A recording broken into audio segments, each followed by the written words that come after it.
Normal. Donc, bienvenue à tous à cette conférence dédiée à l'histoire de la chimie qui sera donnée dans quelques instants par le professeur Bernard Lay. C'est évidemment un grand plaisir de pouvoir introduire notre orateur du jour et c'est pour ça qu'on est là, avant de lui passer la parole. Et donc, pour ceux qui ne le connaissent pas, on n'est pas très nombreux dans la salle à mon avis à ne pas le connaître, Bernard Lay est professeur à l'Université de Liège et il enseigne la chimie physique aux étudiants de chimie, de géologie, de physique, d'ingénieurs physiciens.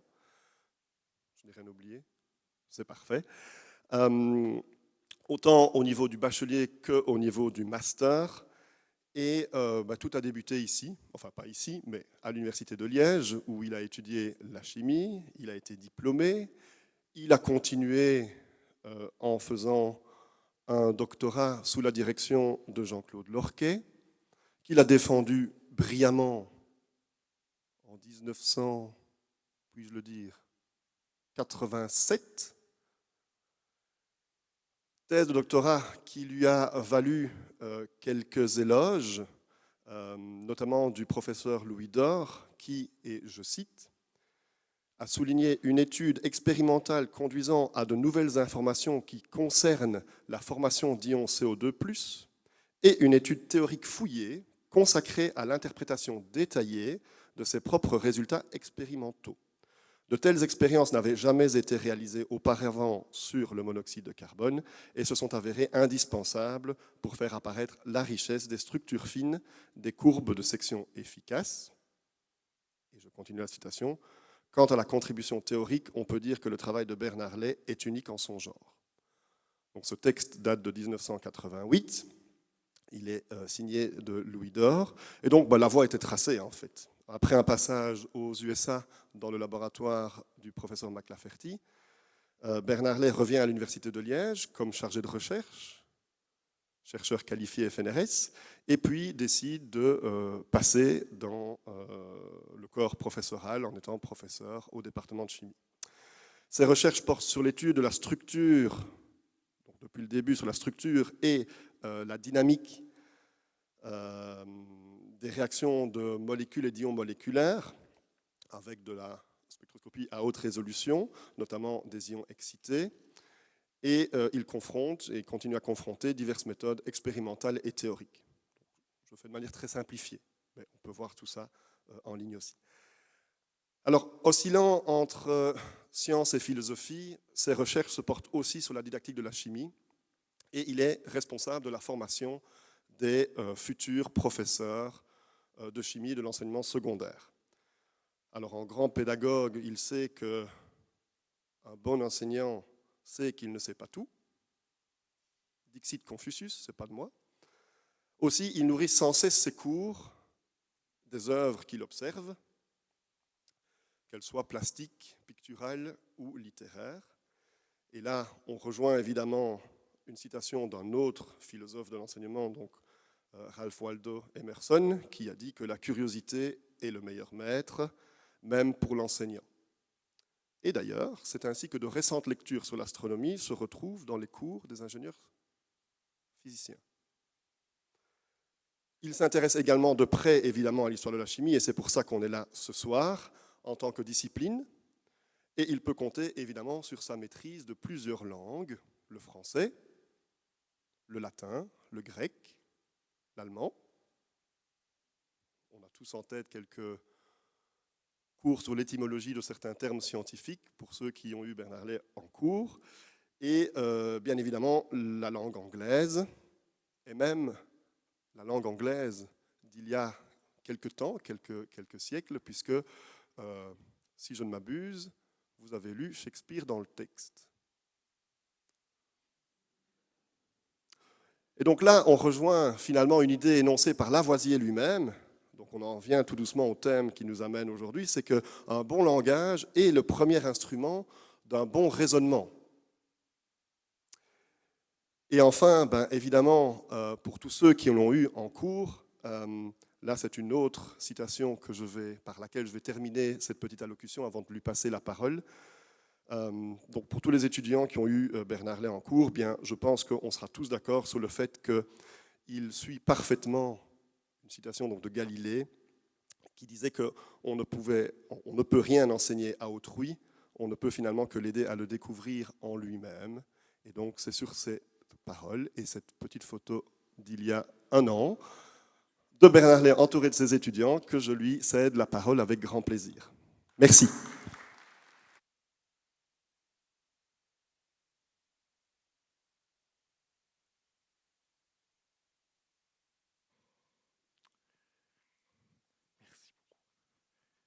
Voilà. J'avais dit que je parlais trop fort en général. Je suis habitué à parler sans micro. Et donc ici, comme je parle avec un micro, il va falloir que je parle très bas. Sinon, ça va être absolument insupportable. Voilà. Bonsoir à toutes et à tous. Merci Cédric pour cette présentation beaucoup trop élogieuse. Et je voudrais juste faire un petit rappel à propos des langues. Je crois que là, tu as exagéré un petit peu, en particulier avec l'ancien anglais. Et je me permets juste de raconter l'anecdote. Si j'ai un jour lu une œuvre de Shakespeare en anglais, c'est parce qu'il y avait un spectacle du théâtre universitaire, et vous savez que le théâtre universitaire invite régulièrement des compagnies étrangères, et c'était une compagnie anglaise qui venait jouer Macbeth en anglais. Je me suis dit que si je voulais y comprendre quelque chose, j'étais prié de lire le texte avant, ce que j'ai fait, et j'aime autant vous dire que j'ai souffert. Voilà. Galilée et Lavoisier que vous voyez ici accompagné de sa femme. Le premier sonne le glas de la physique d'Aristote. Le deuxième fait sortir la chimie de l'alchimie. Deux révolutions scientifiques à presque 200 ans d'intervalle. Et entre ces deux révolutions scientifiques, eh bien, il y a une série de parallèles que je vous propose d'essayer de découvrir ensemble ce soir. Et si Lavoisier a pu faire sortir la chimie de l'alchimie, eh bien, c'est entre autres parce qu'il a adopté les approches, les méthodes de Galilée et de Newton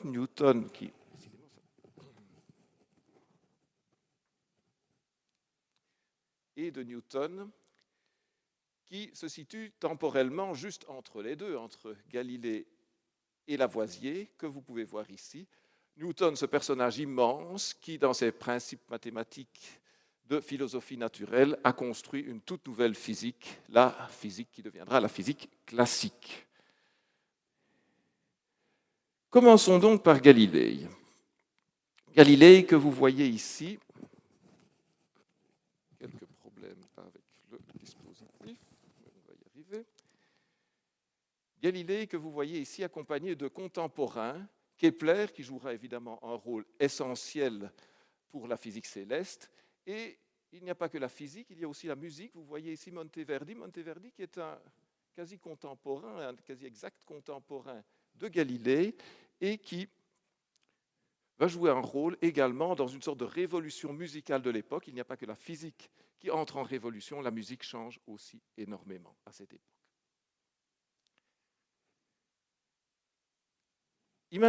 Examinons d'abord quelques points de repère chronologiques pour mieux comprendre l'œuvre de Galilée.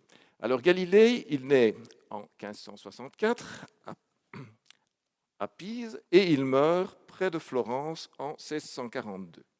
C'est quelqu'un qui reçoit une excellente formation humaniste à l'université de Pise et ça aura une influence sur le style de ses écrits qui sont, d'après les Italiens, écrits en excellent italien, ce qui jouera un rôle énorme pour la transmission des connaissances. En 1583, alors qu'il est étudiant, il découvre l'isochronisme du pendule. Je vais vous en reparler un peu plus loin, c'est-à-dire le fait que, au cours de l'oscillation du pendule, la fréquence reste toujours la même, que l'oscillation soit de grande ou de plus petite amplitude. Il devient assez jeune professeur de mathématiques à l'université de Pise, puis, quelques années plus tard, à l'université de Padoue.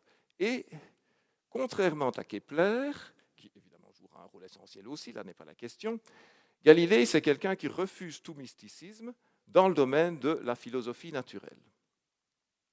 Il avait de qui tenir parce que son père, Vincenzo Galilei, était un musicien, il jouait du luth, comme Léonard de Vinci par exemple, et c'était un expérimentateur et théoricien de la musique.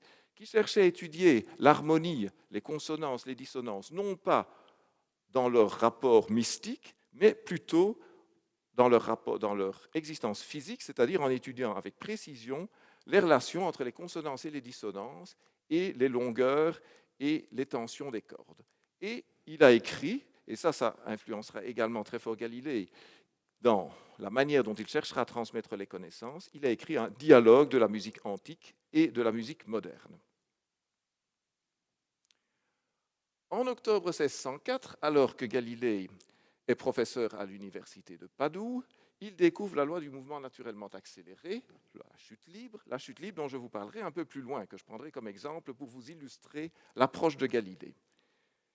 Galilée s'intéresse aussi, bien entendu, et c'est ce qui est sans doute le plus connu, à la physique céleste, et le 24 décembre 1604, la nuit de Noël, il observe une supernova qui est appelée la supernova de Kepler, qui avait aussi été observée par Kepler, qui est appelée la supernova SN 1604, SN pour supernova et 1604 pour l'année de découverte. Supernova dont vous voyez le rémanent actuel dans une image récente de la NASA, ici dans la partie supérieure à droite de la diapositive.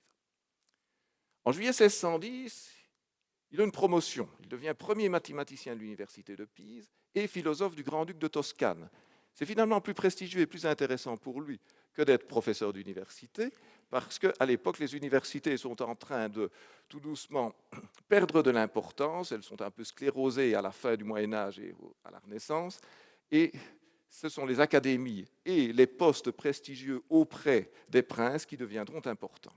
Et 1610 est une grande année pour Galilée. En 1609, il a construit ses premières lunettes et il va les pointer vers le ciel et observer différentes choses essentielles. Le relief de la Lune. La Lune n'est pas lisse. Il découvre les satellites de Jupiter qu'il va appeler d'ailleurs les étoiles médicéennes, en référence et en l'honneur de Côme de Médicis. Satellites dont l'existence sera confirmée par Kepler. Il observe également les taches du Soleil, il observe les phases de Vénus, et tout cela montre, en particulier le relief de la Lune et les taches du Soleil, montre que le monde au-delà de la Lune, le monde suprasolaire qui, depuis Aristote, était considéré comme un monde parfait et immuable, ne l'est en réalité pas. Il publie alors cette même année le Sidereus Nuncius, le messager des étoiles, dont vous avez la page de couverture, le frontispice ici. En 1611, il est nommé à l'Académie des Lynx. L'Académie des Lynx est la plus ancienne académie européenne, je pense, et ceci montre l'importance des académies qui vont se développer et qui vont jouer un rôle essentiel pour la diffusion de la science. En 1616, année essentielle, Galilée prend officiellement position en faveur du système héliocentrique de Copernic. La réaction de l'Église sera immédiate. Un mois plus tard, le système copernicien est censuré par le Saint-Office, donc par le tribunal de l'Inquisition, et puis par le pape Paul V.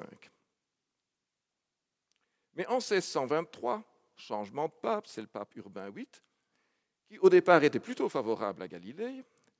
Galilée publie Il Saggiatore, l'essayeur, dans lequel on lit entre autres cette phrase qui est intéressante, que l'on arrive alors à l'ultime et la plus haute résolution dans les atomes vraiment indivisibles. Galilée abandonne les 4 éléments d'Aristote et se tourne plutôt vers une vision démocritéenne. Il va alors chercher à promouvoir ses idées sur le système copernicien dans un texte qui est un dialogue, en fait, dialogue dont je vous présenterai une autre version, un autre dialogue qui sera lui consacré à la physique, je dirais, terrestre. Et ce dialogue, dont vous voyez la page de couverture ici à droite, est un dialogue sur les 2 systèmes principaux du monde, le système ptolémaïque et le système copernicien, dans lequel il défend évidemment le système copernicien. Il va mettre tout un temps entre 1624 et 1632 à lutter avec la censure pour essayer de faire passer son texte. Finalement, il le publie en 1632, impression à Florence, diffusion directement interdite. Et l'année suivante, nous avons le procès de Galilée, qui dure d'avril à juin, et qui va mener à l'abjuration de Galilée dans le couvent romain de Santa Maria sopra Minerva. Et dans le texte, dans le très long texte qu'il va devoir lire lors de son abjuration, et dont je vous ai reproduit ici quelques paragraphes, on insiste en particulier sur le fameux traité, sur les fameux dialogues qu'il a publiés l'année précédente, attendu que j'ai écrit et donné à imprimer un livre dans lequel je traite de la doctrine déjà condamnée en y apportant des raisons très efficaces en sa faveur sans y joindre aucune solution, j'ai été jugé véhémentement suspect d'hérésie. Il abjure donc le 22 juin 1633. Il est condamné à être assigné à résidence d'abord à Rome, et puis à Sienne, on monte vers le nord, et puis finalement près de Florence, dans sa villa d'Arcetri, où il restera perpétuellement sous la surveillance de l'Inquisition. Ça lui permettra, il pourra néanmoins, en 1638, grâce à des amis, faire sortir un texte de sa résidence, un texte dont je vous parlerai et qui sont les discours et démonstrations mathématiques internes à de nouvelles sciences et qui seront publiés pas n'importe où, à Leyde aux Pays-Bas, les Pays-Bas qui sont évidemment protestants et qui sont beaucoup plus ouverts aux idées nouvelles. Il ne faut pas oublier que nous sommes en 1638, c'est-à-dire en pleine guerre de 30 ans. Et le 8 janvier 1642, Galilée meurt. Voilà pour une présentation globale et relativement rapide, une esquisse de la vie de Galilée. Examinons maintenant la façon dont Galilée envisage les choses. L'histoire est connue, c'est l'histoire de la tour de Pise. Alors, vous êtes à Pise, vous avez des professeurs à l'université de Pise qui sont des aristotéliciens convaincus et dont sont donc certains que si on lance 2 pierres, une lourde et une légère, la lourde arrivera plus vite en bas que la légère. Galilée, lui, à partir d'abord d'une expérience de pensée, ne pense pas cela et pense que les pierres vont tomber toutes les deux à la même vitesse. Alors, il n'en fait ni une ni deux, il grimpe sur sa tour, il lâche les 2 pierres, elles tombent en même temps. Les professeurs de l'université de Pise n'en croient pas leurs yeux, Aristote ne peut pas avoir tort, et donc c'est leur vue qui les a trompés. Cette histoire-là, c'est très, très vraisemblablement une légende. Beaucoup de choses ont été écrites, mais peu importe finalement. Car de toute légende ou de tout mythe, on peut toujours tirer un message. Et ici, le message, il est triple. 1, c'est l'expérience qui a raison. Et de préférence, l'expérience bien menée, l'expérience quantitative. 2, il faut rejeter l'argument d'autorité et le remplacer par, comme on l'a vu, des expériences bien réalisées et des démonstrations mathématiques bien menées. Il faut associer les deux, l'expérience et les mathématiques. Et enfin, 3, il est important de réaliser les expériences devant d'autres personnes. Il faut que les connaissances soient transmises et qu'elles puissent être discutées.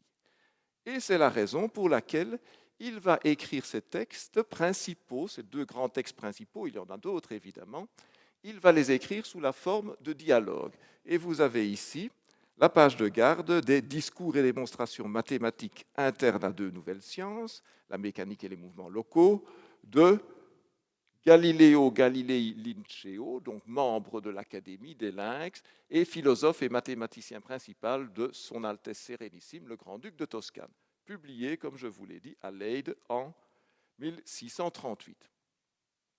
Dans ce texte, vous avez 3 personnes qui vont dialoguer pendant 5 jours. Vous avez les 5 journées ici avec le programme de leur discussion. Et qui sont ces 3 personnages? Vous avez d'abord Salviati. Salviati, c'est un noble florentin qui va être le porte-parole de l'auteur. Donc quand Salviati parle, en fait, c'est Galilée qui parle. Vous avez en face de lui Simplicio. Ça, c'est un personnage imaginaire, qui, même s'il pourrait faire référence à un philosophe de l'Antiquité, qui est un partisan d'Aristote. Alors le nom Simplicio donne déjà une idée du rôle qu'il va devoir jouer.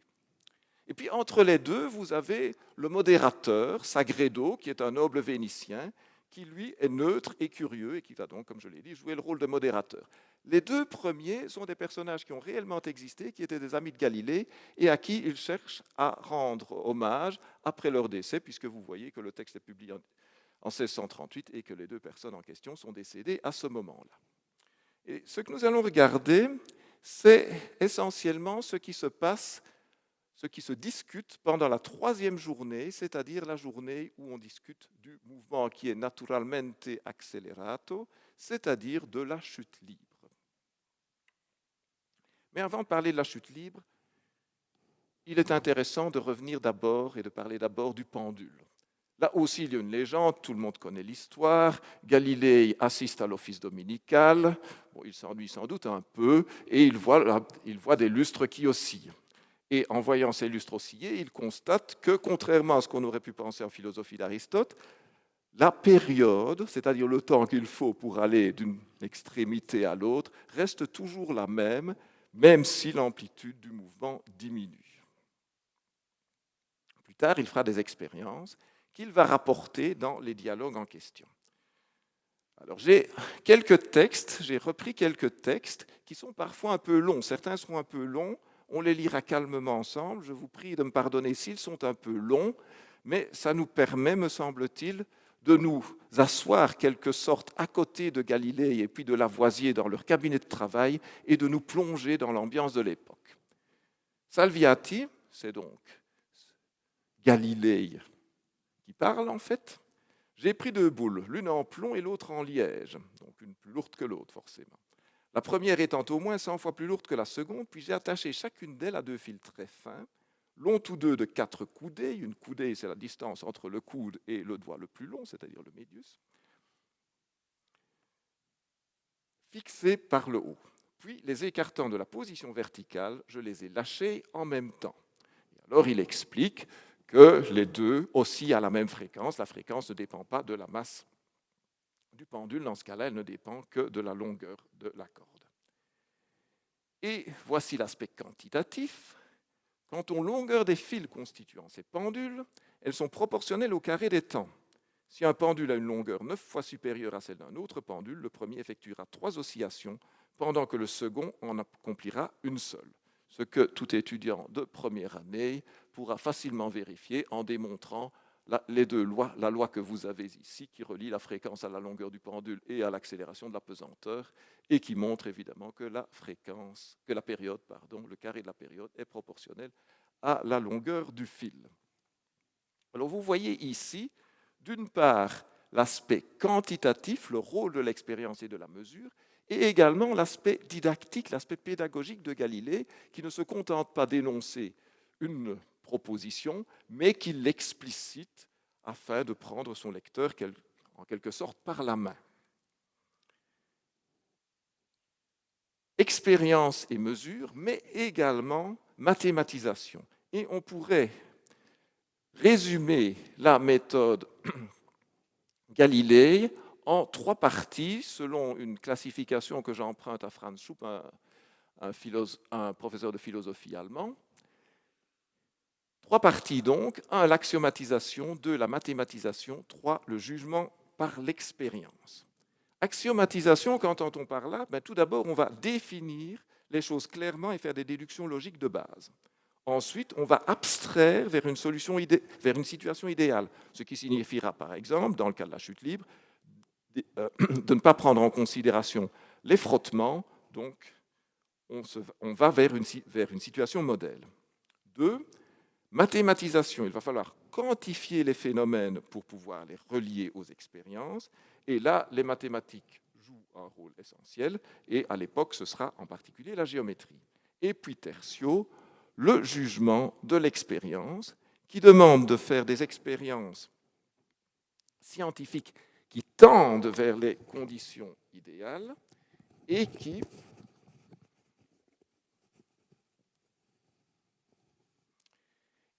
mettent en évidence l'importance des développements techniques. L'importance des mathématiques.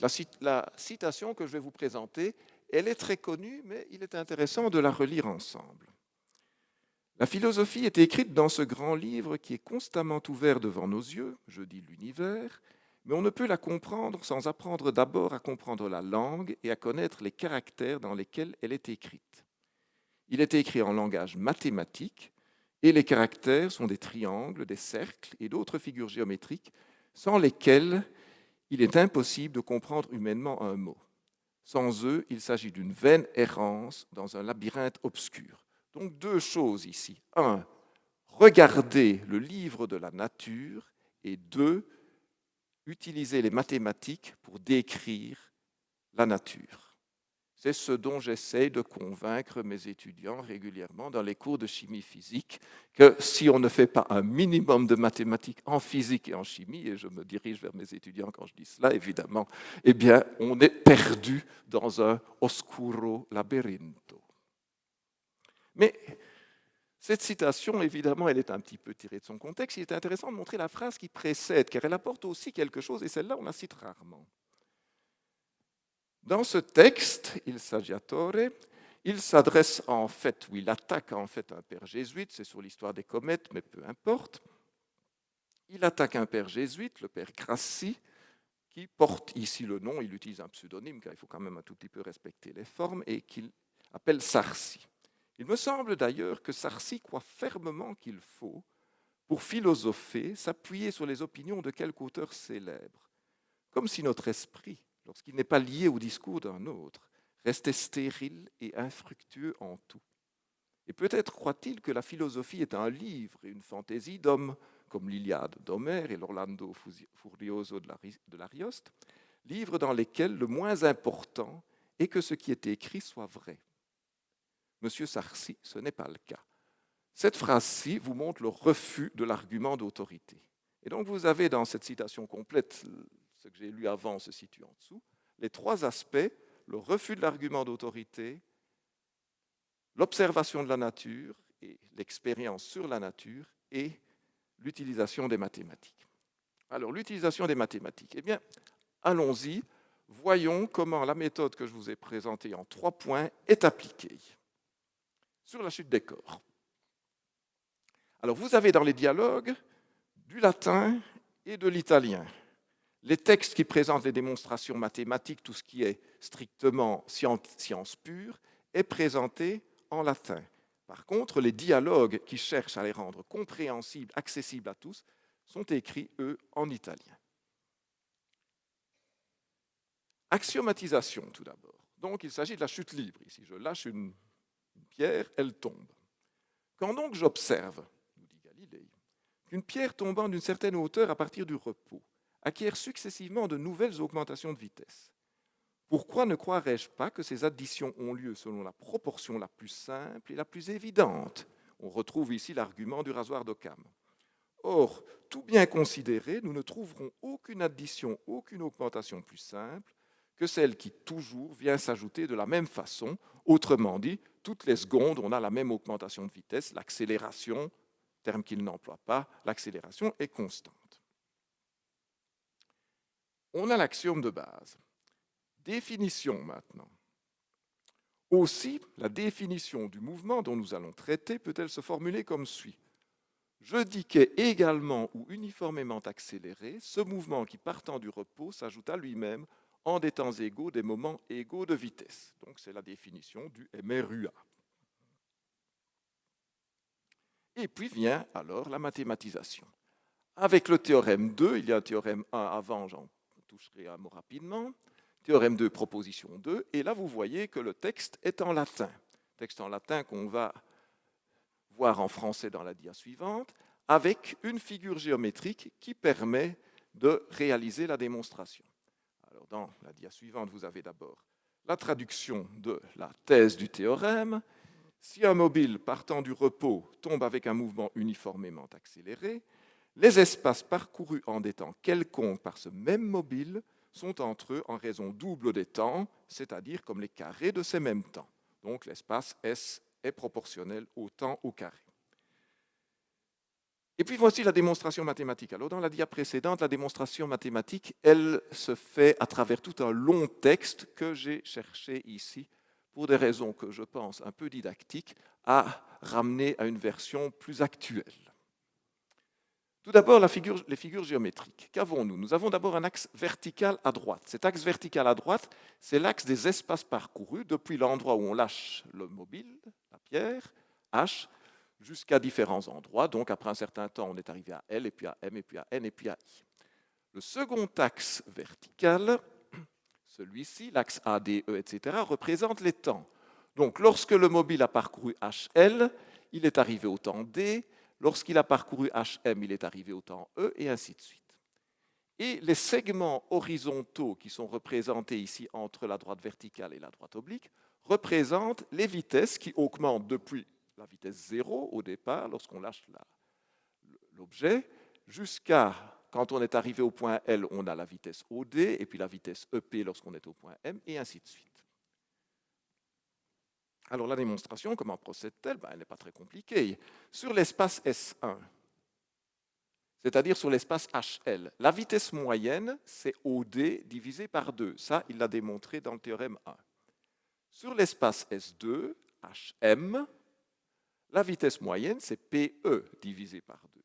Et donc, le rapport des vitesses, c'est PE sur OD, et PE sur OD, c'est égal, propriété des triangles semblables, à AE sur AD, c'est-à-dire au rapport des temps.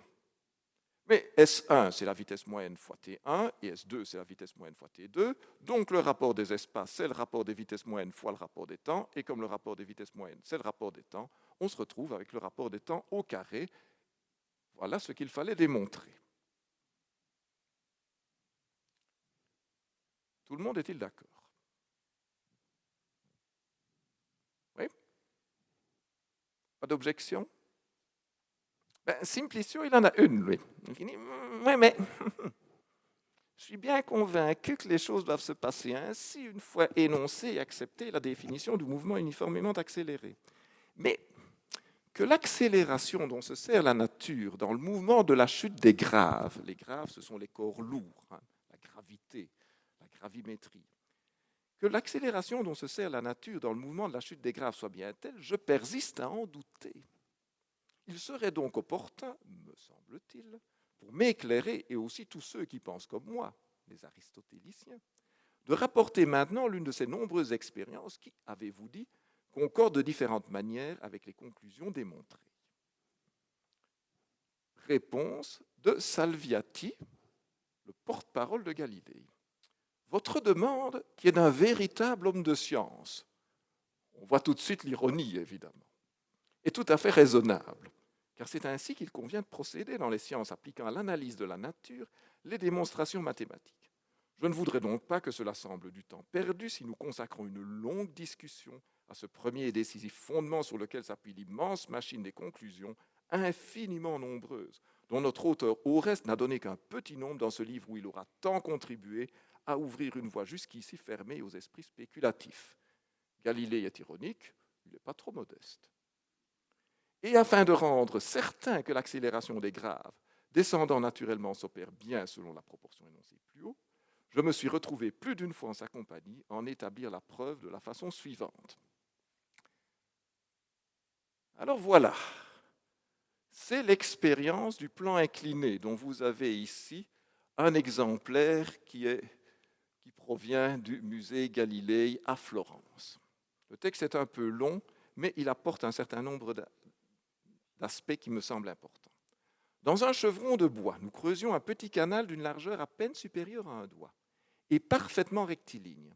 Après l'avoir garni d'une feuille de parchemin bien lustrée pour le rendre aussi glissant que possible, nous y laissions rouler une boule de bronze très dure, parfaitement arrondie et polie. Donc vous voyez, le canal doit être aussi glissant que possible et la pièce la boule en bronze doit être aussi lisse que possible. Il s'agit d'avoir une expérience idéale dans laquelle les frottements peuvent être négligés.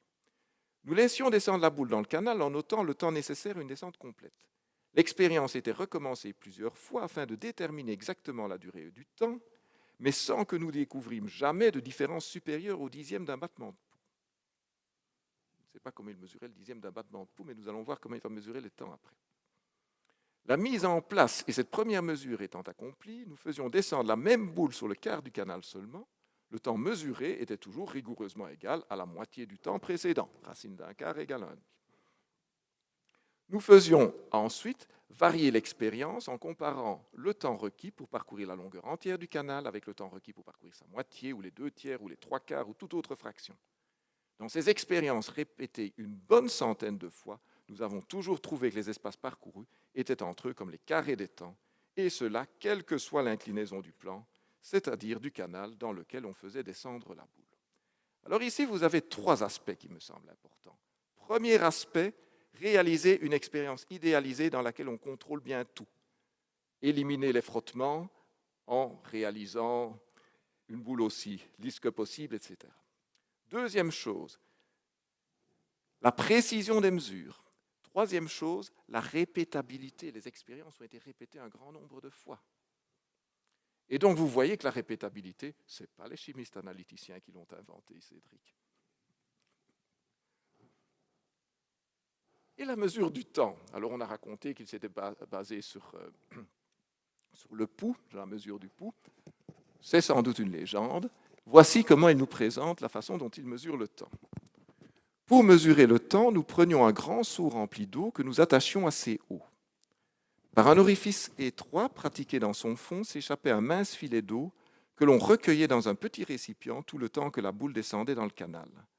Les quantités d'eau ainsi recueillies étaient à chaque fois pesées à l'aide d'une balance très sensible et les différences et proportions entre les poids nous donnaient les différences et proportions entre les temps. C'est assez futé comme méthode.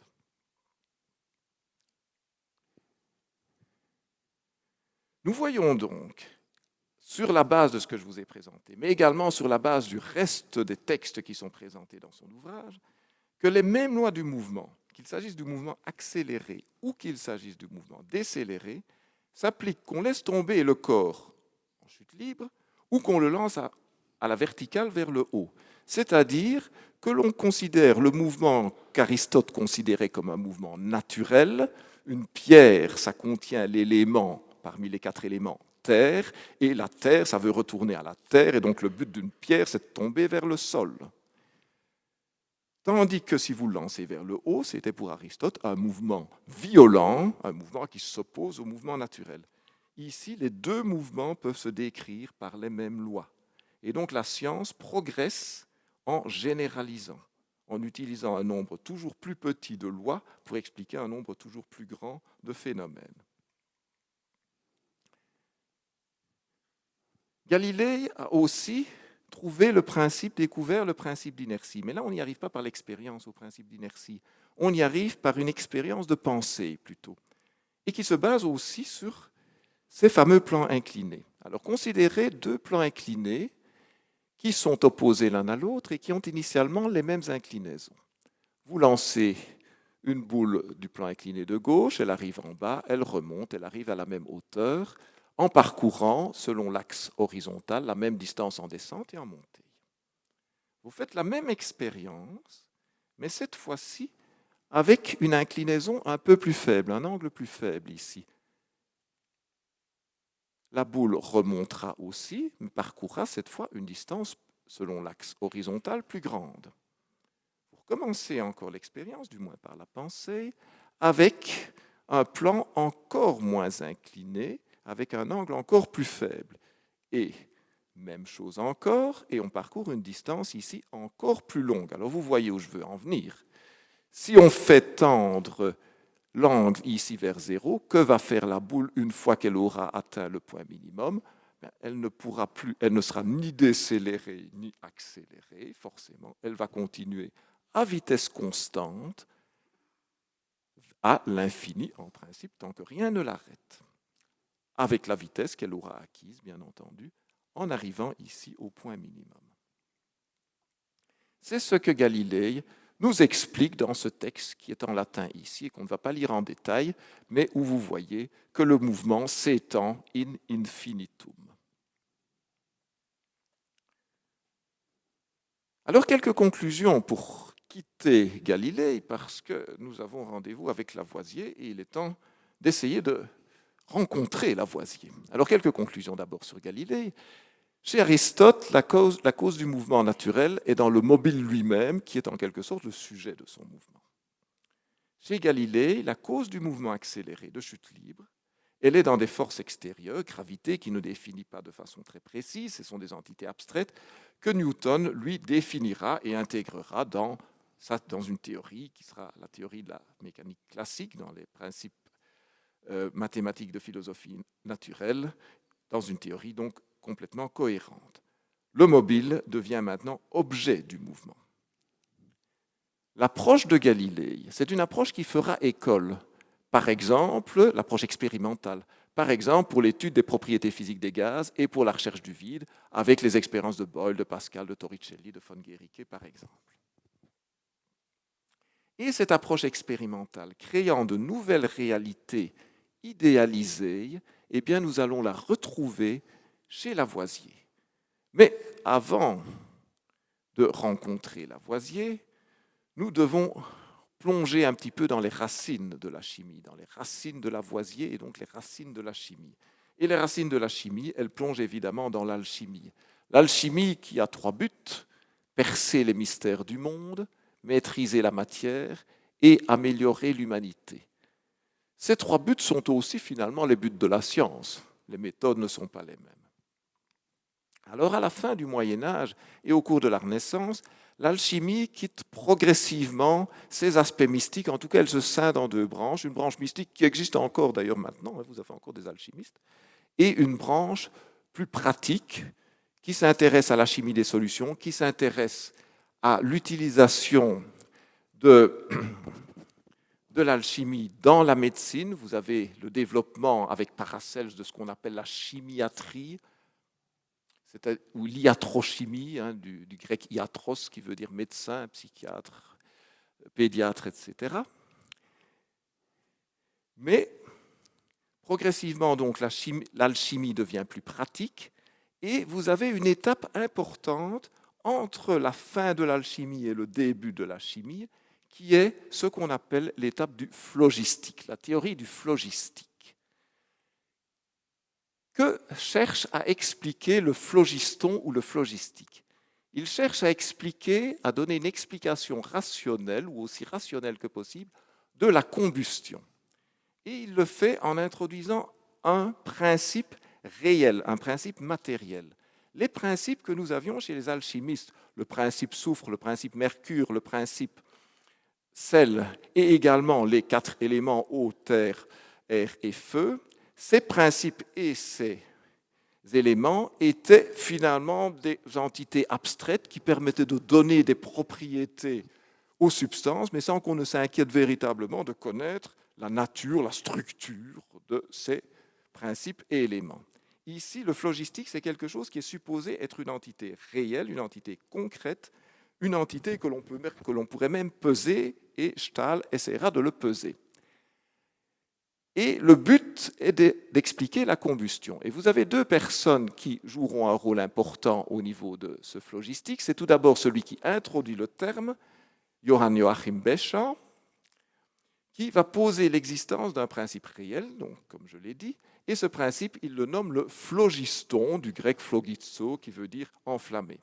Donc le phlogiston, ou encore le phlogistique, c'est une substance qui est perdue lors de la combustion. Mais celui qui va donner réellement l'essor de cette théorie, c'est Georg Ernst Stahl, un autre Allemand, qui est un médecin et un iatrochimiste, j'ai défini juste avant ce qui était l'iatrochimie, qui va imaginer un parallèle entre la production de chaleur par la force vitale d'un corps animé. Bon, nous sommes tous des corps animés et nous avons tous une certaine quantité de chaleur, 36,5, 37 degrés en température, enfin j'imagine. Et il cherche donc un parallèle entre cette production de chaleur dans les corps animés suite à la force vitale et la production de chaleur dans les corps inanimés qui, elle, est due au phlogistique. Il va chercher à justifier ça sur une base expérimentale. Comment s'y prend-il? Je vais vous présenter 3 réactions. Première réaction, la synthèse du foie de soufre. Alors ici, on rentre dans la chimie avant Lavoisier. La nomenclature n'est pas stabilisée et on a des noms un petit peu farfelus ou qui nous paraissent farfelus auxquels il va falloir s'habituer un peu. Alors, vous avez ici un extrait de la première édition de l'encyclopédie dans laquelle on définit ce qu'est le foie de soufre. Le foie de soufre, c'est le sulfure de potassium. C'est ainsi qu'on nomme une dissolution, une combinaison du soufre avec un sel alcali fixe. Alors, un sel fixe, c'est un carbonate, et un sel alcali, c'est forcément un sel alcalin. Donc, c'est un carbonate alcalin. Ou une combinaison donc une dissolution ou une combinaison du soufre avec un sel alcali fixe. Elle se fait en mêlant exactement ensemble une partie de soufre avec 2 parties d'un sel alcali fixe bien purifié. Et puis après, on explique comment il faut faire, comment il faut chauffer, etc. Ça ne se fait pas, évidemment, à basse température. Donc, on prend du soufre, plus de la potasse, K2CO3 en langage moderne, et on forme du foie de soufre. Bon, l'équation n'est pas pondérée, elle n'est pas complète, mais bon, ne nous inquiétons pas trop pour cela. Autre réaction que Stahl réalise, il réalise la réaction entre la potasse et l'huile de vitriol. L'huile de vitriol, c'est l'acide sulfurique. Il chauffe avec du charbon, autrement dit, le charbon, ça contient du phlogistique, donc il fournit du phlogistique, il obtient du foie de soufre. Alors on va essayer de traiter les équations mathématiquement, comme on fait quand on pondère des équations chimiques et qu'on cherche l'équation globale et qu'on supprime ce qui apparaît de la même manière à gauche et à droite dans l'équation. Vous avez ici ce qui est en violet, la potasse, qui est elle-même dans l'équation, la première et dans la deuxième équation, et le foie de soufre aussi dans la première et dans la deuxième équation. Et donc forcément, le soufre, ça doit être de l'huile de vitriol plus du phlogistique. Première conclusion. Deuxième réaction. On sait qu'on peut faire l'oxydation des métaux, on peut faire la combustion des métaux, ce qu'on appelait à l'époque la calcination. La calcination des métaux, ça donne la formation de chaux. Les chaux étaient utilisés à l'époque comme terme pour désigner les oxydes métalliques. Maintenant, on n'utilise plus ça que pour désigner l'oxyde de calcium. Prenez un métal, vous le chauffez, vous formez de l'oxyde. Mais puisque le métal peut subir la combustion, c'est qu'il contient du phlogistique et donc il va perdre son phlogistique lors de la réaction. Vous constatez ici que finalement, ce ne sont pas les métaux, mais les oxydes dans cette théorie-là qui sont élémentaires, puisque les métaux deviennent des substances plus simples lors du chauffage, en perdant le phlogistique. Et là, il y a déjà un premier problème qui apparaît, c'est que lorsque vous chauffez un métal pour former l'oxyde, évidemment, la masse de l'oxyde est supérieure à la masse du métal. Alors, si vous voulez que la masse soit conservée, vous êtes un petit peu embarrassé. Alors, il y a une solution mathématique toute simple qui consiste à considérer que le phlogistique est une masse négative. Mais ça, c'est un peu embarrassant quand même. Troisième réaction. Si vous faites réagir du charbon avec un minerai, vous formez de l'air fixe, du CO2, et le métal. C'est le principe de la métallurgie. Mais le charbon, il est riche en phlogistique puisqu'il peut subir la combustion. Le minerai, on vient de le voir, c'est l'oxyde, il a perdu son phlogistique. L'air fixe, le CO2, il ne contient pas de phlogistique, et le métal, il en contient. Autrement dit, ce que nous avons en écrivant la réaction d'une manière plus moderne avec un métal bivalent, nous partons de carbone riche en phlogistique qui réagit avec un oxyde exempt de phlogistique pour donner du CO2 exempt de phlogistique et du métal riche en phlogistique. Autrement dit, nous avons flèche du haut, une perte de phlogistique, flèche du bas, un gain de phlogistique. La réaction est un transfert de phlogistique. Ça nous paraît peut-être farfelu, mais l'idée est intéressante. C'est l'idée d'une réaction de transfert. Et ça, les transferts, on en parle encore, qu'il s'agisse de protons ou d'électrons. Et vous voyez que l'alchimie, comme ceci, quitte le champ de l'ésotérisme pour se lancer dans une modélisation et une étude expérimentale, car ces réactions, elles avaient été réalisées. Une étude expérimentale d'un certain archétype réactionnel. C'est la première chose. Il y a une deuxième chose qui précède Lavoisier, c'est l'étude des gaz. Les gaz deviennent essentiels et seront essentiels pour les travaux de Lavoisier. Et deux gaz en particulier, l'hydrogène et l'oxygène. Et vous avez trois noms principaux à retenir ici qui sont Cavendish, Priestley et Scheele. Alors Cavendish, lui, il découvre l'hydrogène. Alors que fait-il ? Il fait une réaction que tout le monde connaît. On fait réagir un métal avec un métal suffisamment électropositif avec un acide. On récupère un sel plus H2. H2 qui s'enflamme facilement et donc qui est appelé l'air inflammable. Mais il essaye d'interpréter ces résultats dans le cadre de la théorie du phlogistique et il se dit, un métal, on vient de voir que les métaux, ça contient du phlogistique. Un acide, ça ne subit pas de combustion, un sel non plus, donc ça ne contient pas de phlogistique. Et donc le phlogistique, il doit bien disparaître dans la réaction. Et donc forcément, l'hydrogène, c'est du phlogistique pur. L'air inflammable est du phlogistique pur. Vous suivez toujours ? En 1772, il réalise la réaction de l'air ordinaire avec du charbon porté au rouge et il remarque que seul 25% de l'air est transformé en air fixe, en CO2. Forcément, c'est l'oxygène. Bon, il aurait dû trouver 20%, mais ne nous attardons pas trop sur la précision ici.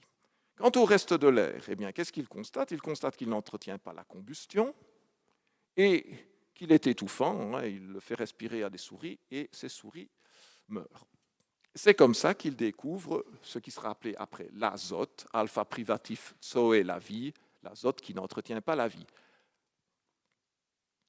Cet azote qui sera également découvert à peu près à la même époque par Daniel Rutherford et qui sera appelé l'air phlogistiqué. Alors pourquoi l'air phlogistiqué? Parce qu'il y a un autre air qui est appelé l'air déphlogistiqué. Et ça, c'est l'oxygène, on va le voir. L'air déphlogistiqué, ça, c'est la grande découverte de Priestley et de Scheele. Priestley, c'est un pasteur anglican qui a une formation très très complète et qui fait beaucoup d'expériences et qui va mettre en évidence toute une série de gaz. En 1772, les vapeurs nitreuses, j'ai mis entre parenthèses les formules actuelles de manière à ce qu'on s'y retrouve un peu, mais bien entendu tout ça est anachronique. L'air nitreux NO, l'air nitreux diminue N2O, l'air acide HCl, l'air déphlogistiqué O2, on va en reparler, l'air alcalin NH3, en 1773, en 74 l'air vitriolique, en 75 l'air fluoré, et bien plus tard, alors qu'il a migré aux États-Unis, l'air hautement inflammable, pour ne pas confondre avec l'air inflammable H2, qui est CO. Et en 1774, ça c'est important, il rencontre Lavoisier, et cette rencontre va jouer un rôle essentiel pour les recherches de Lavoisier. Pourquoi appelle-t-il ça l'air déphlogistiqué? Alors là, respirez un bon coup. L'air déphlogistiqué. En 1772, comment produit-il son air déphlogistiqué? Eh bien, en faisant la décomposition thermique de ce qu'on appelait le mercurius calcinatus per se, c'est-à-dire l'oxyde de mercure, l'oxyde mercurique, qui est ce beau composé orangé. Pour la petite histoire, il fut une époque où les professeurs d'enseignement secondaire montraient la manipulation à leurs élèves en mettant un petit peu de cet oxyde dans un tube à essai, en le chauffant. Vous voyez apparaître de jolies gouttes de mercure, et puis il se dégage du gaz, et on remarque que si on place un tison à l'orifice du tube à essai, le tison se réenflamme, et donc c'est bien un gaz qui entretient la combustion. On ne peut plus faire ça. Donc cet air ainsi produit a la propriété de raviver la combustion, et c'est un air qui semble agréable à respirer parce que Priestley nous dit ceci: « Ma poitrine s'est sentie particulièrement légère et à l'aise pendant un certain temps après. Qui peut dire si avec le temps cet air pur ne pourrait devenir un article de luxe à la mode? Jusqu'à présent, seuls 2 souris et moi-même avons eu le privilège de le respirer. » Bon, il a dû respirer un peu de vapeur de mercure en prime. Alors, il observe aussi, sans l'interpréter, la photosynthèse et la respiration. Il fait lui aussi des expériences avec les souris. Il les met dans une cloche, il remarque évidemment, elles finissent par étouffer. Et puis, il met des plantes vertes dans la cloche et il remarque qu'elles survivent plus longtemps. Carl Wilhelm, j'ai oublié d'indiquer son nom, je ne l'ai appelé que par son prénom ici, Carl Wilhelm Scheele, revendique aussi la découverte de l'air déphlogistiqué, produit à partir de MnO2, KNO3 et HGO. Alors maintenant, nous en arrivons à la partie compliquée. Pourquoi cet air est-il appelé déphlogistiqué? Nous avons vu qu'un métal, lorsqu'on le chauffe en présence d'air, ça nous donne un oxyde plus du phlogistique. Donc la réaction inverse, l'oxyde, ici j'ai pris le cas de HGO, plus du phlogistique, ça nous donne Hg, plus le phlogistique, il doit bien venir de quelque part, il a été pris de l'air. Et donc l'air qui reste, il est déphlogistiqué. Vous suivez toujours? Donc, c'est bien ce que je dis, après réaction, l'air est appauvri, il est déphlogistiqué. Et cet air déphlogistiqué, il va réagir particulièrement vivement, particulièrement violemment, avec des substances comme le charbon, qui, elles, contiennent du phlogistique. Si l'un n'a pas de phlogistique, si l'autre l'a, eh bien évidemment, transfert, et la réaction est particulièrement vive. Tout ça a l'air de bien coller. Sauf que Lavoisier n'est pas convaincu. Parce que vous avez quand même le problème de cette masse négative dans la réaction que vous avez ici. Et ça, ce n'est pas compatible avec la physique de Newton. Ce que nous dit explicitement Lavoisier, que tous les corps combustibles augmentent de poids pendant le temps qu'ils brûlent et se calcinent. Ce que l'on observe surtout de manière frappante dans les métaux, dans le soufre, dans le phosphore, etc. Or, dans le système de Stahl, il s'échappe des métaux pendant qu'on les calcine et des corps combustibles qui brûlent, du phlogistique qui est un principe pesant. Ils doivent donc perdre une quantité de leur poids au lieu d'en acquérir. Et donc la théorie du phlogistique n'est pas compatible. Et nous rencontrons alors maintenant Lavoisier et sa femme, Marianne Pierrette Paul, ce qui va jouer un rôle essentiel dans la carrière de Lavoisier, parce qu'elle va l'accompagner dans ses expériences, elle va réaliser tous les dessins de son traité élémentaire de chimie, dessins qui sont superbes, je vous en montrerai quelques exemples, et surtout, elle avait appris l'anglais, et donc elle va être capable de traduire les textes des scientifiques anglais, en particulier de Priestley, et de les rendre compréhensibles pour Lavoisier, qui deviendra donc conscient des recherches faites en milieu anglo-saxon grâce aux traductions de sa femme. La vie de Lavoisier, elle s'étend de 1743 jusqu'à 1794, où la fin est tragique, puisque, comme vous le savez, il sera guillotiné. Et on peut la séparer en différentes périodes. On a l'enfance, les années de formation, le début de sa carrière, le prologue de la révolution chimique et 3 actes, acte 1, acte 2, acte 3. Tout d'abord, comme pour Galilée, on va brosser rapidement la biographie de Lavoisier. Il naît en 1743 à Paris. De 1754 à 1767, on a ses années de formation, d'abord au Collège Mazarin, Collège des Quatre Nations, que vous voyez ici représenté, qui héberge actuellement l'Institut de France. Au Collège Mazarin, il découvre la rigueur des mathématiques et ça va fortement l'influencer. En 1764, il est licencié en droit, mais pendant ses études de droit, il suit aussi des cours de chimie, les cours d'un chimiste qui était célèbre à l'époque et qui était Guillaume Rouelle, et il fait déjà quelques travaux dans un domaine qui l'intéressera pendant à peu près toute sa carrière, la minéralogie et la géologie. Ici, il travaille sur le gypse. 1768-1771, c'est le début de sa carrière. Il devient fermier général adjoint. Fermier général, qu'est-ce que c'est? Les fermiers généraux, c'était les personnes qui levaient les impôts et qui les géraient, donc qui étaient chargés par l'Ancien Régime de lever les impôts et de les gérer. Il devient également adjoint chimiste à l'Académie des sciences et il réalise différents travaux scientifiques en physique sur la chaleur latente de fusion de la glace, mais aussi en géologie et en minéralogie. Et le 16 décembre 1771, il épouse Marianne Pierrette Paul, qui est représentée donc ici sur ce célèbre tableau de David, née en 1758 et morte en 1836. Alors un rapide calcul vous montre qu'elle est dans sa 14e année, ce qui est quand même bien jeune pour l'époque, mais en épousant Lavoisier, elle échappait à bien pire, car son grand-oncle voulait la marier à un homme riche, âgé de 50 ans. Le père était contre, le père est parvenu à convaincre le grand-oncle, et finalement elle a épousé Lavoisier. 1772-1773, c'est le prologue de la révolution chimique. Lavoisier réalise des expériences sur la combustion du soufre et du phosphore, dont je vais vous parler un peu plus loin. 1774-1784, là, on en est à l'acte 1. Il est nommé comme régisseur des poudres et salpêtres et il déménage à l'Arsenal où il va avoir un laboratoire de chimie passablement bien équipé.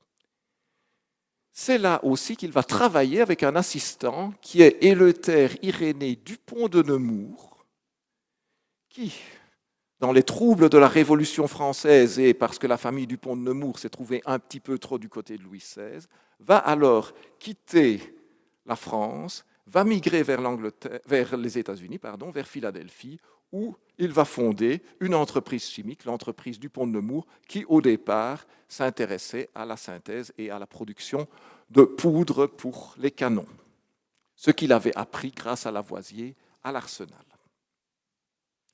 En 1975, Lavoisier refait les expériences de Priestley qu'il a rencontrées l'année précédente sur l'air déphlogistiqué. En 1979, il propose son fameux principe acidifiant, l'oxygène, à l'époque, dont je vais vous parler un peu plus loin. En 83, il rédige un mémoire sur la chaleur avec Pierre-Simon de Laplace. Pierre-Simon de Laplace, c'est un physicien.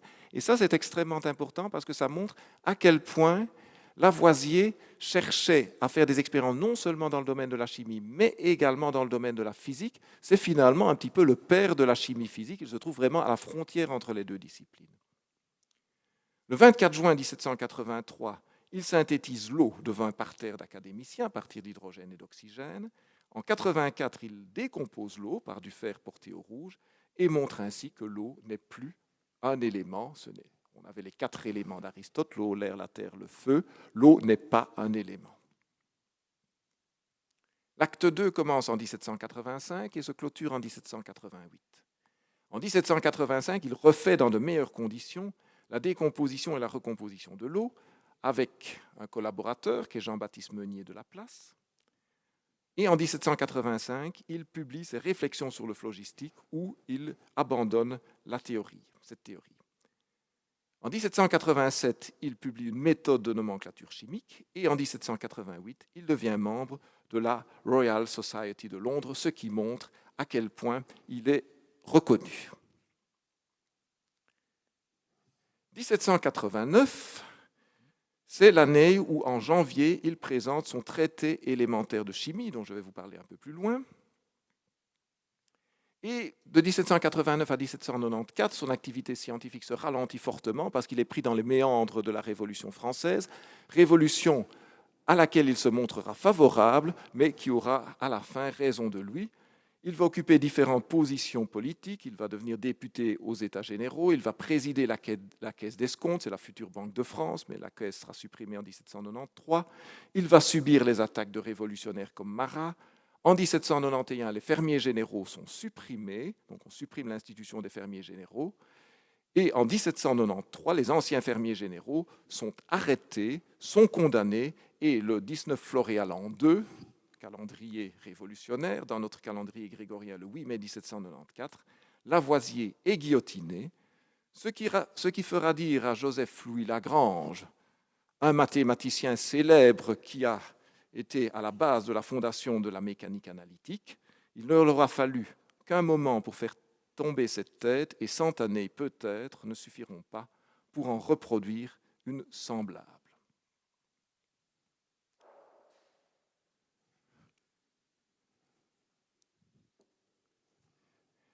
« 1772, prologue de la révolution chimique, expérience de Lavoisier. Plutôt qu'un phlogistique de masse négative, Lavoisier propose que lors de la combustion d'un métal, une partie de l'air se fixe sur le métal. Une partie de l'air, se fixe sur le métal. Et il fait différentes expériences. Il réalise la combustion du phosphore, obtient l'acide phosphorique, la combustion du soufre, obtient l'oxyde de soufre, et il réalise une réaction inverse, c'est-à-dire qu'il prend un oxyde, un minerai de plomb, qu'il fait réagir avec du charbon, ce qui lui donne du plomb plus de l'air fixe. Il se dit que comme la troisième réaction, c'est finalement l'inverse des 2 réactions précédentes, en tout cas dans leur principe, eh bien, si je fais réagir un métal ou un non-métal comme le phosphore ou le soufre, pour obtenir l'oxyde correspondant, c'est que ça a dû fixer de l'air fixe, c'est-à-dire du CO2. Et donc, il en conclut à tort que lors de la combustion de l'air fixe est fixé par le métal ou le non-métal selon le cas, et que lors de la réaction inverse, l'air fixe est libéré. Mais néanmoins, même s'il y a une erreur, ce qui est important de noter ici, c'est l'idée que lors de la réaction entre le métal et l'air, il y a une partie de l'air qui va venir se coller, s'attacher au métal. Et il consigne ses résultats dans un pli scellé, qu'il remet à l'Académie des sciences afin de pouvoir garantir ses droits d'antériorité. Donc vous voyez que la propriété intellectuelle existait déjà à l'époque. Et sa lettre est lue à l'Académie le 5 mai 1973. Mais l'année suivante, en octobre 1974, il rencontre Priestley à Paris. Et Priestley lui explique comment il a produit son air déphlogistiqué avec son oxyde de mercure. Et donc, il va refaire les expériences de Priestley. Et là, il se rend compte que l'air produit par la décomposition du HGO, eh bien, c'est différent de l'air fixe. C'est différent de l'air fixe parce que ça ne trouble pas l'eau de chaud, ce que devrait faire le CO2, et que ça ravive une flamme, ce que ne fait évidemment pas l'air fixe. Et il va renommer cet air-là, dans le même état d'esprit que Priestley, l'air éminemment respirable. Et cet air-là, il constate qu'il se fixe au carbone pour donner de l'air fixe. Air fixe que l'on peut dissoudre dans l'eau pour donner une solution acide, l'acide carbonique. Et alors, il va généraliser cela et supposer que c'est le cas pour tous les acides, et donc que le principe air éminemment respirable est présent dans les différents acides.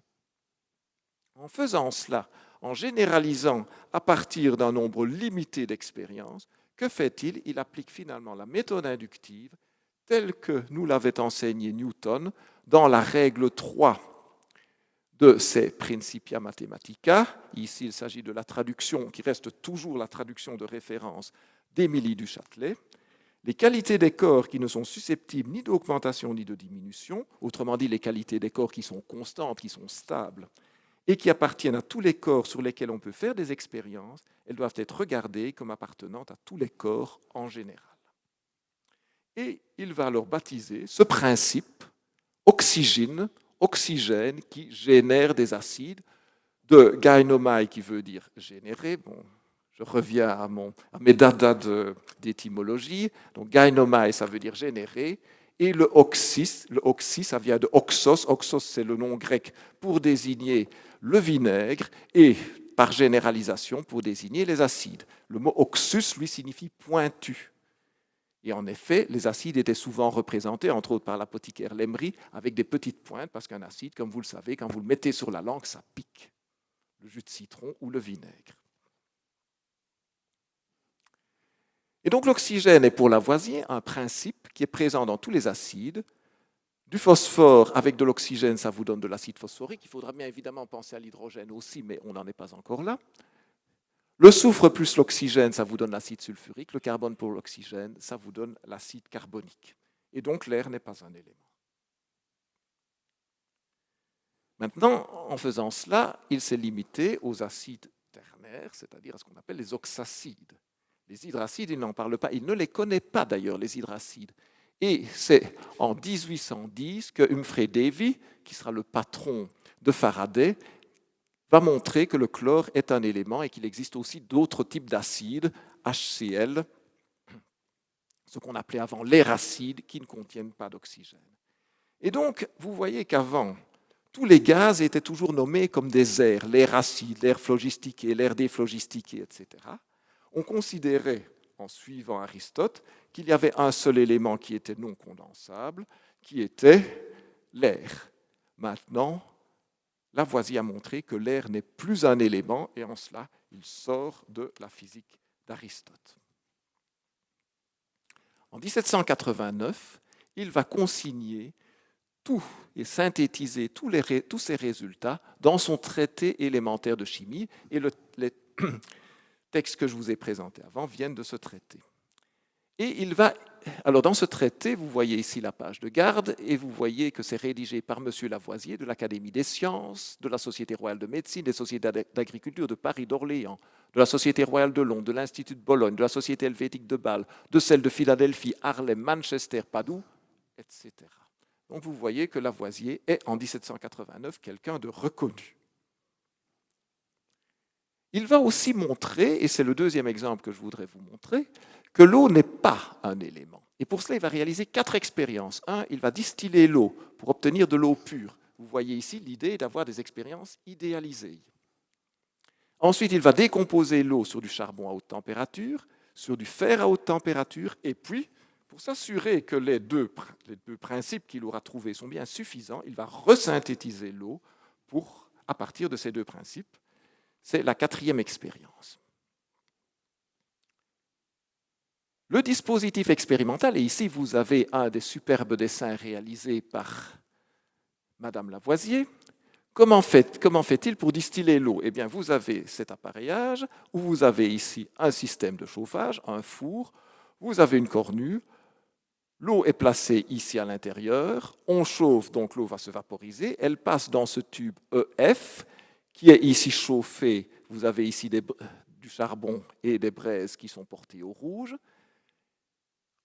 La vapeur sort de F, elle rentre ici en S, elle passe dans un serpentin où vous avez qui sert de réfrigérant, et puis alors, elle peut s'écouler ici dans ce récipient. Et si on ne met rien ici dans le tube, eh bien, on fait simplement la distillation de l'eau. On a comme ça de l'eau pure. Ça, c'est l'expérience numéro 1. L'expérience numéro 2. On dispose, tout comme dans l'expérience précédente, ça c'est celle que je viens de vous expliquer, avec cette différence seulement qu'on a introduit dans le tube EF, c'est-à-dire ici, 28 grains de charbon concassés en morceaux de médiocre grosseur et qui préalablement a été longtemps exposé à une chaleur incandescente dans des vaisseaux fermés. Autrement dit, le but ici, c'est d'avoir réduit tout le charbon en carbone, et donc avoir du carbone bien pur. Vous voyez aussi ici la volonté d'avoir des expériences qui sont bien contrôlées. Alors, on vous dit que ce sont des grains de charbon. Alors, des grains, ce ne sont pas des grains au sens courant du terme, ce sont des grains au sens quantitatif, au sens analytique du terme. Un grain français, ça représente 53,1 mg, donc c'est une ancienne unité. On fait bouillir l'eau de la cornue jusqu'à évaporation totale. Et puis, les gaz qui sont dégagés, examinés avec soin, se trouvent pesés ensemble 113 grains 7 dixièmes. Ils sont donc de deux espèces, du gaz carbonique et un autre gaz extrêmement léger qui s'allume par l'approche d'un corps enflammé lorsqu'il a le contact de l'air. Ce gaz facilement enflammable, c'est évidemment l'hydrogène. Si on vérifie ensuite le poids de l'eau passée dans le flacon, on la trouve diminuée de 85 grains 7 dixièmes. Et alors, donc la réaction, la voici. On a fait réagir l'eau avec du charbon pour former du CO2 et H2. Et dans cette expérience, on a donc 85 grains 7 dixièmes d'eau plus 28 grains de charbon qui ont formé 100 grains d'acide carbonique plus 13 grains 7 dixièmes d'un gaz particulier susceptible de s'enflammer et qu'il n'identifie pas encore, auquel il ne donne pas encore de nom. Alors, j'ai voulu vérifier que la stéchiométrie collait bien. Et donc, j'ai fait ce que tous les élèves d'humanité connaissent, un tableau d'avancement. Alors, vous partez de 28 grains à convertir évidemment en grammes. Vous partez des valeurs du tableau périodique pour les masses atomiques et vous pouvez calculer, si je ne me suis pas trompé, qu'il faut 84 grains d'eau pour réagir quantitativement avec 28 grains de carbone. Ce qui doit vous donner, quand la réaction est complète et terminée, 103 grains de CO2 et 9,4 grains de H2. À comparer, 84 à 85,7, 28 forcément 28 puisque c'est la référence, 100 à 103 et 13,7 à 9,4. Donc, sauf pour l'hydrogène qui est le plus léger, le plus difficile pour lequel il est le plus difficile de mesurer le poids ou la masse, vous remarquez que l'accord est à quelques pourcents. Ça ne vous donnerait pas un trop mauvais résultat pour les laboratoires de chimie analytique. Troisième expérience, la même chose, mais cette fois-ci, on ne produit que de l'hydrogène puisqu'on fait réagir sur du fer. Et donc, l'eau n'est plus un élément puisqu'on peut la séparer en des principes plus simples. Et nous nous sommes forcés de trouver un nom, nous dit Lavoisier, à ce nouveau principe, en plus du principe oxygène. Aucun ne nous a paru plus convenable que celui d'hydrogène, c'est-à-dire principe générateur de l'eau, de Udor, eau et de Guynemer engendre. Nous appellerons gaz hydrogène la combinaison de ce principe avec le calorique. Le mot d'hydrogène seul exprimera la base de ce même gaz, le radical de l'eau. Il restait donc une quatrième expérience à réaliser. Cette quatrième expérience, c'est la synthèse de l'eau. Synthèse à partir d'hydrogène et d'oxygène, ce qui requiert de superbes balances pour peser les gaz. Et vous avez ici, au Musée des Arts et Métiers à Paris, une reproduction, une reconstitution du laboratoire de Lavoisier avec ces balances d'époque et la cellule centrale où arrivent l'hydrogène et l'oxygène et où, avec une décharge électrique, on arrive à synthétiser l'eau. Et donc, que faut-il faire ? Eh bien, il faut peser le récipient, qu'il appelle un matra, avant et après l'opération. Il est facile de connaître la quantité d'eau qui s'est rassemblée. On a donc, nous dit Lavoisier, une double vérification. D'une part, on a le poids des gaz de départ, et d'autre part, on a le poids de l'eau formée. Et ces deux quantités doivent être égales.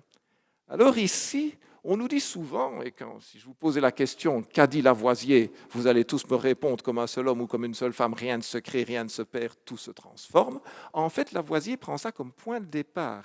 Ce n'est pas quelque chose qu'il vérifie ici, c'est un point de départ qu'il prend et qui a ses origines dans l'Antiquité, dans les philosophes présocratiques, par exemple Anaxagore de Clazomène, qui nous dit qu'aucune chose ne devient ni ne périt, mais elle se mêle ou sépare de choses qui sont. ça paraît être une vérité assez élémentaire, qui paraît naturelle, et que Lavoisier va traduire en termes quantitatifs, c'est-à-dire en termes de conservation des poids, en termes de conservation des masses. Il arrive alors à conclure de son expérience qu'il faut 85 parties en poids d'oxygène et 15 parties en poids d'hydrogène pour composer 100 parties d'eau, ce qui n'est pas aussi précis que dans les expériences précédentes, mais qui est quand même dans le bon ordre de grandeur si on se base sur les masses atomiques qu'on peut trouver dans le tableau périodique. Et cette expérience, elle a été faite en présence d'une commission nombreuse de l'Académie, nous y avons apporté les attentions les plus scrupuleuses, etc. Expérience réalisée en présence d'une commission. On voit donc ici à nouveau la même chose que pour Galilée, la volonté de communiquer les résultats, de les présenter à une assemblée. Alors résumons maintenant en quelques minutes l'approche de Lavoisier. Premier aspect, des expériences idéalisées, comme chez Galilée. Un des principes qu'on ne doit jamais perdre de vue, nous dit Lavoisier dans l'art de faire des expériences, est de les simplifier le plus qu'il est possible et d'en écarter toutes les circonstances qui peuvent en compliquer les effets. Deuxième aspect, l'approche inductive.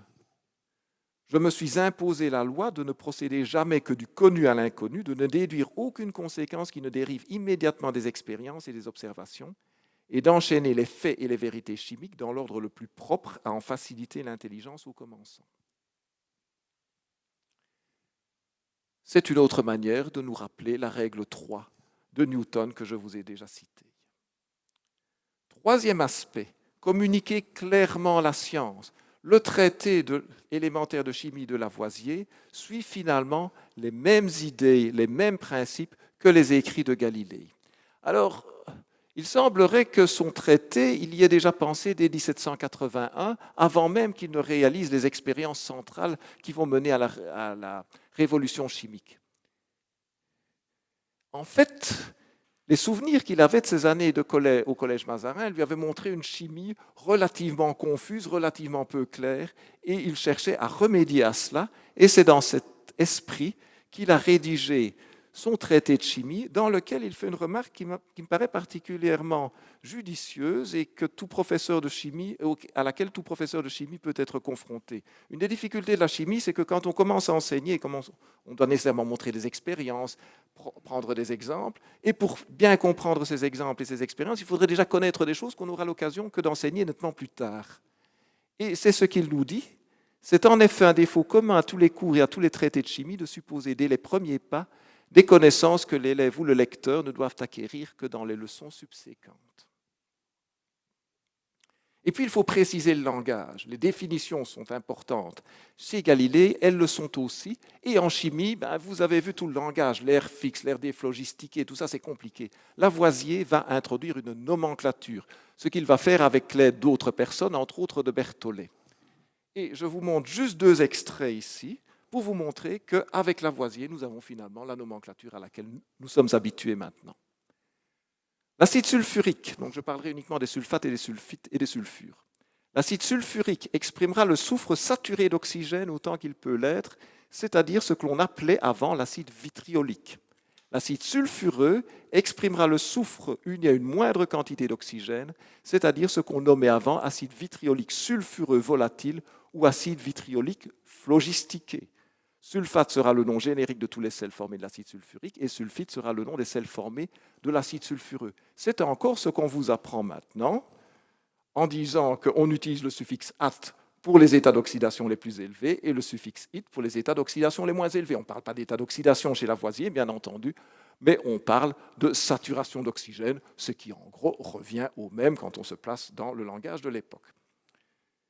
Pour les sulfures, ce sont toutes les combinaisons du soufre non portées à l'état d'acide, parce qu'il ne connaît pas les hydracides, et remplacera d'une manière uniforme les noms impropres et peu concordants de foie de soufre, d'épars, de pyrite, etc. Alors je vois qu'il y a quelques élèves d'humanité ici, et si je me permets de m'adresser aux élèves d'humanité, quand vous apprenez la chimie, vos professeurs vous apprennent la nomenclature. Alors vous avez sans doute pensé que ce n'est pas la partie la plus folichonne de l'enseignement de la chimie. Je pense que nous l'avons tous pensé à une certaine époque. Quand vous souffrez un peu à apprendre les hypochlorites, les persulfates, les thiosulfates et autres, ayez quand même une pensée émue pour Lavoisier, et dites-vous bien que sans Lavoisier, ça aurait été bien pire. Et donc, pour le dire en parodiant un peu le style de Lavoisier, fussiez-vous né avant Lavoisier que vous eussiez souffert bien davantage. Lavoisier, dans sa volonté d'établir un langage symbolique, a aussi proposé toute une série de symboles pour les substances qui étaient connues à l'époque. Par exemple, ici, vous avez l'acide sulfureux, vous avez ce symbole-là. Vous avez l'acide benzoïque, qui était déjà connu, vous avez ce symbole-là. Bien évidemment, ces symboles, ils ne sont pas parvenus à subsister. Heureusement, les symboles chimiques que nous utilisons ont été inventés une quarantaine d'années après par Berzelius. Et donc, l'apport de Lavoisier peut se résumer comme ceci. La chimie devient une science de la matière dont le statut se rapproche progressivement de celui de la physique. C'est important. Elle est rationnelle, elle suit des lois logiques. Elle est empirique et inductive, autrement dit, l'examen des données accessibles par l'observation et l'expérience deviennent les critères de véracité. Elle est à la fois observationnelle et expérimentale, et les expériences créent un nouveau monde idéalisé dans lequel on cherche à bien vérifier, à bien contrôler les conditions. Elle est instrumentale, les instruments de mesure fournissent des données quantitatives précises. C'est à ce moment-là que naît véritablement la chimie instrumentale, qui garde évidemment encore maintenant une importance essentielle. Et elle contribue au développement technique. Mais il ne faut pas s'imaginer que l'histoire des sciences est un long fleuve tranquille. Les idées de Lavoisier, elles ne sont pas passées si facilement que cela. Et c'est ce que nous rappelle Berzelius dans un traité qu'il publie en 1835, dans lequel il propose dans un premier chapitre un résumé de l'histoire de la chimie avant 1835, et dans lequel il nous dit « La nouvelle explication donnée par Lavoisier, quoiqu'elle ne fût proprement que l'exposition d'un fait que chaque chimiste était à même de vérifier, n'obtint pas d'abord l'approbation générale. Il fallut de longues disputes pour convaincre un grand nombre de contemporains de ce savant de la réalité du phénomène qu'il avait annoncé et de la justesse de la conclusion qu'il en avait tirée. » La science ne progresse pas de manière complètement linéaire. Il y a toujours des résistances et les révolutions scientifiques ne se font pas sans résistance. Alors ici, j'ai repris en guise de conclusion 3 points importants qui viennent du travail de Thomas Kuhn dans la structure des révolutions scientifiques. Lorsque nous avons une révolution scientifique, nous avons l'émergence progressive d'anomalies, la prise de conscience par un certain nombre de scientifiques de la nécessité d'une révision aussi bien au niveau des concepts qu'au niveau des méthodes, et enfin un changement de paradigme, et ce changement de paradigme s'accompagne très souvent de résistance. Aussi bien chez Galilée que chez Lavoisier, ces 3 points apparaissent, et avec ces quelques mots de conclusion, je vous remercie pour votre attention.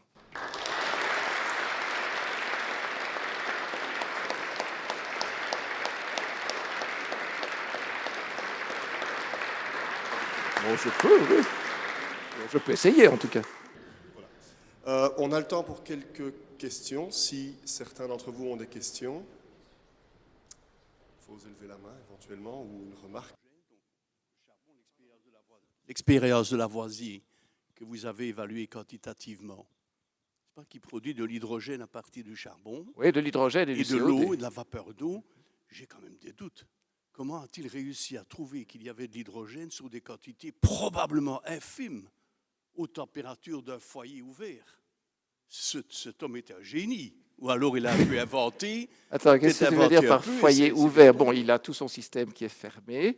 L'eau arrive, les gaz se dégagent. Et alors les gaz se dégagent, je peux remontrer la figure si tu veux. Fabriquer de l'hydrogène par une réaction comme ça, là, on devrait en parler actuellement à tous ceux qui disent qu'il faut qu'on fasse, qu'on transforme notre société sur une société à base d'hydrogène. C'est un peu excessif, j'ai vraiment des doutes. Mais enfin, je ne critique pas le génie du personnage. Hein.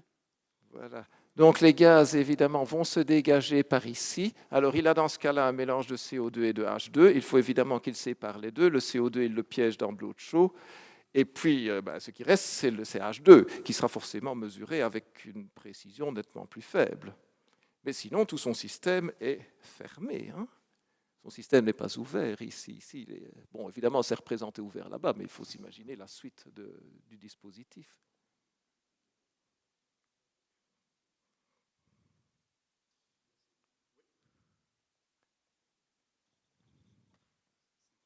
Oui. Moi, je ne suis pas chimiste, hein, je suis plutôt physicien. Et je sais que Galilée a procédé par des expériences de pensée. Oui. C'est comme ça qu'il a commencé. Oui, bien sûr. Est-ce que Lavoisier en a fait autant? Je ne pense pas que Lavoisier ait autant fonctionné à partir d'expériences de pensée, et je pense que la chimie s'y prête nettement moins, évidemment, que la physique. Parce que, bon, Galilée, par exemple, l'idée que deux pierres doivent tomber à la même vitesse, bien, ça vient de l'expérience de pensée que j'ai une pierre lourde, une pierre légère. Alors, j'attache la pierre légère à la pierre lourde et je les laisse tomber. Normalement, la pierre légère devrait ralentir la pierre lourde. Et donc, j'arrive à la conclusion que l'ensemble va descendre moins vite, alors que, d'après Aristote, au contraire, ça devrait descendre plus vite puisque la masse est supérieure. Ergo, il y a quelque chose qui ne va pas. Mais ce genre d'expérience est beaucoup plus difficile à faire pour les sciences de la matière que pour les sciences du mouvement, je pense.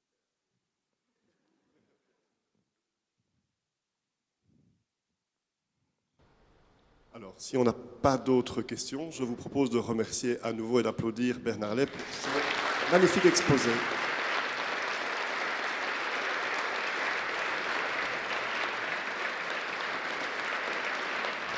Et je vous souhaite à tous et toutes une excellente soirée et à la prochaine conférence l'année prochaine. Merci.